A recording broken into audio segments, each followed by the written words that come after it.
देखो ये वाला। हेलो एवरीवन, आज हम बात करते हैं अपनी मैथ की नेक्स्ट क्लास में। देखो 3.1 के 6 से पहले तक के क्वेश्चंस मैंने करा दिए हैं वीडियो में, जो क्लास यूट्यूब पर पड़ी हुई है।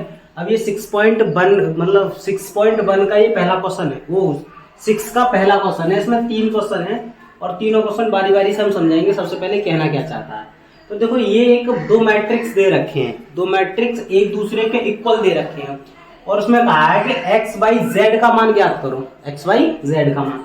तो देखो जब भी दो मैट्रिक्स एक दूसरे के इक्वल दे रखे हों तो हमें कुछ नहीं करना, उनकी डायरेक्ट तुलना कर दो, यानी कंपैरिजन कर दो। तो देखो यहाँ पे क्या है 4 और यहाँ पे क्या है y, तो यहाँ पे जो y की वैल्यू होगी वो डायरेक्ट क्या होगी 4 हो गई।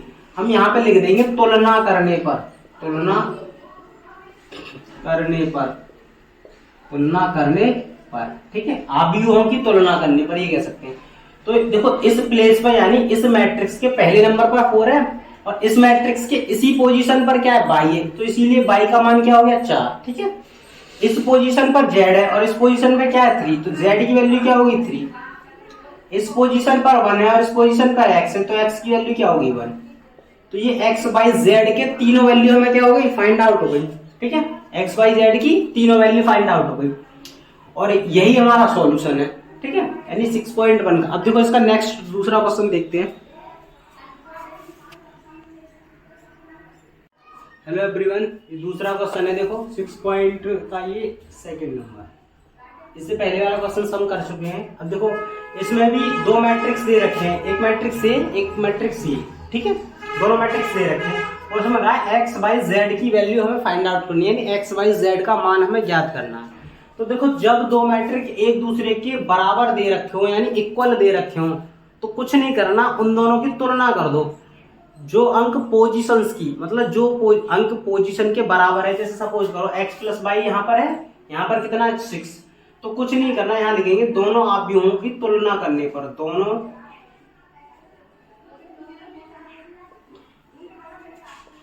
आव्यूह की तुलना करने पर,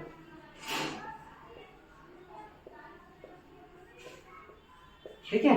तो यहाँ पर देखो फर्स्ट पोजीशन पर क्या है x प्लस वाई पहले मैट्रिक्स में, अब दूसरे मैट्रिक्स में देखो इसी पोजीशन पर यानी इसी स्थिति पर, इसी स्थान पर क्या है 6, तो क्या लिख देंगे हम x प्लस वाई बराबर क्या लिख देंगे 6 बस, ठीक है। दूसरे नंबर पर क्या है 2, यहाँ से तो हमें x और y की वैल्यू फाइंड आउट नहीं होगी, छोड़ दो भाई। यहाँ पे देखो क्या है 5 प्लस z और यहाँ कितना है 5, तो 5 लिख दिया। अब देखो ये 5 इधर जाके किसका हो गया माइनस का, तो z बराबर क्या हो जाएगा 0, ठीक है।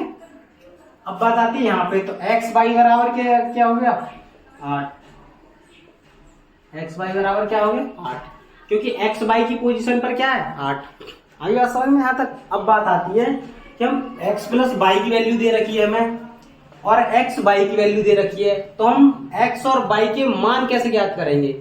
तो देखो इसके लिए कुछ नहीं करना, यहाँ से x का मान निकाल लो। तो देखो x का मान कैसे निकालेंगे, y इधर जाके काय की हो जाएगी माइनस की, तो 6 माइनस वाई, तो यहाँ पे रख दो x की जगह 6 माइनस वाई टू y बराबर 8, y की मल्टीप्लाई करो तो 6 वाई माइनस वाई स्क्वायर बराबर 8, सही है। अब इसको इधर ले जाओ y को, तो क्या हो जाएगा y उधर जाके प्लस की हो जाएगी, 6 वाई उधर जाके किसकी हो जाएगी माइनस की, और प्लस के 8 बराबर 0। अब देखो ये क्या बनेगा, एक द्विघात समीकरण बन गया।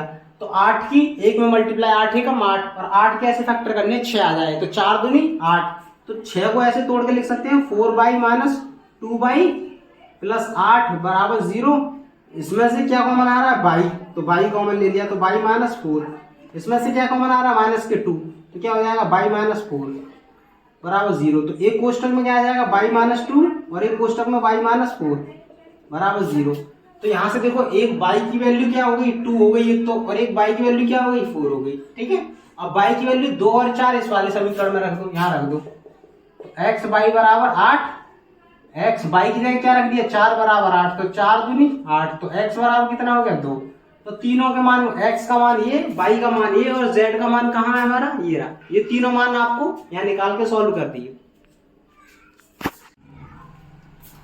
देखो फिर इसमें इस वाले क्वेश्चंस में क्या है, दोनों मैट्रिक्स आपस में एक दूसरे के बराबर हैं। तो जब भी मैंने कहा था दोनों मैट्रिक एक दूसरे के बराबर हो। देखो मेरे पॉइंटों को समझा करो, मैं जो बात कहता हूँ, दोनों मैट्रिक्स एक दूसरे के कैसे हैं, बराबर। जब दोनों मैट्रिक एक दूसरे के बराबर हैं तो उनके स्थान भी क्या कर दो, आपस में बराबर कर दो, बस इतना कर दो।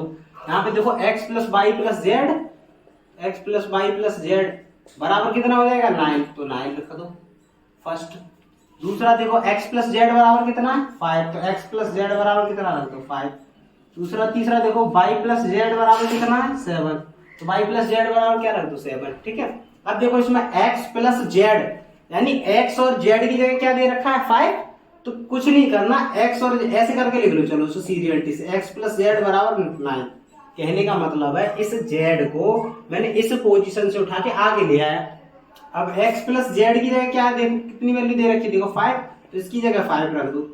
y बराबर 9, तो y बराबर 5 इधर जाके किसके हो गए माइनस के, तो कितना y माइनस, y का मान कितना आ गया 4, 5 माइनस 9 माइनस 5 4, ठीक है। अब देखो y का मान ये आ गया 4, अब y का मान यहाँ रख दो, तो y की जगह क्या रखना 4 प्लस z बराबर 7, तो z बराबर कितना होगा 4, इधर जाके किसका हो जाएगा माइनस का, तो z बराबर कितना आ जाएगा 3, तो z की वैल्यू कितनी आ गई 3, और z की वैल्यू इस वाले इक्वेशन में पुट कर दो, तो x प्लस जेड की जगह 3 बराबर 5, x बराबर 5 माइनस 3, तो x बराबर 2, तो x बाई z तीनों की वैल्यू क्या है सॉल्व हो गई हमारी, ठीक है। देखो किसी भी क्वेश्चंस को करने से पहले उस क्वेश्चंस का कॉन्सेप्ट समझा करो बड़े ध्यान से। इस सवाल में हम कैसे करेंगे क्वेश्चन को सॉल्व, हमें इसमें ना तो किसी की वैल्यू दे रखी है, ना ही किसी का कोई तरीका मेथड दे रखा है कि भाई हमें ये मेथड अप्लाई करना है। इसमें हमें सीधे सीधे दो मैट्रिक्स दे रखे हैं, और उन दोनों मैट्रिक्स का एक हम जानते हैं मैट्रिक्स का लॉ ये होता है, मैट्रिक्स क्या मैथमेटिकल ही लॉ ये होता है कि जब दो चीजें आपस में बराबर होती हैं, जब दो चीजें आपस में बराबर होती है तो उनको आपस में हम इक्वेशन बनाकर भी सॉल्व कर सकते हैं, यानी बराबर रख सकते हैं। तो देखो ये दोनों मैट्रिक्स आपस में बराबर है, जब ये दोनों मैट्रिक्स आपस में बराबर है तो इनकी पोजीशन भी आपस में बराबर होंगी। कभी x प्लस जेड को 9 के बराबर मत रख देना, क्यों, क्योंकि x plus z second position पे है और 9 फर्स्ट पोजीशन पे, x plus y plus z first position पे, 9 फर्स्ट पोजीशन पे, इसलिए फर्स्ट पोजीशन के बराबर होगी, सेकंड पोजीशन के बराबर होगी, और थर्ड पोजीशन के बराबर होगी, ठीक है।